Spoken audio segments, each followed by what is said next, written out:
Sir আমার মালগুলো সব গুছাও একটু, মানে ব্যাগের মধ্যে রাখুন। কি এটা? এই দেখো সব মালগুলো সব কোথায় সব ছড়িয়ে ছিটিয়ে রেখেছে। কালকে গেছিলাম বসিরহাটে, ফেরার পথে কিছু মাল নিয়ে এসেছি। দেখো অনেক সুন্দর সুন্দর জিনিস নিয়ে এসেছি কালকে আমি।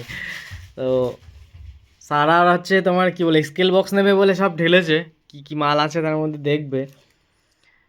এটা হচ্ছে একটা ছোট্ট পানির বোতল, ব্যাগের মধ্যে খুব সুন্দরভাবে ঢুকে যাবে। আর এখানে রয়েছে একটা নতুন জিনিসে, দেখো একদমই আনকমন একটা জিনিস নিয়ে এসেছি কালকে।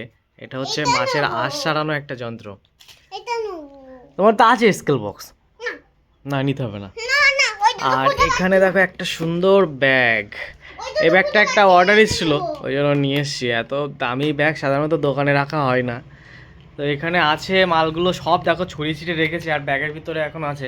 আসলে আজকে সকালবেলা দোকানে যাওয়া হয়নি, দোকানে গেলে আমি মালগুলো সব নিয়ে চলে যেতাম দোকানে।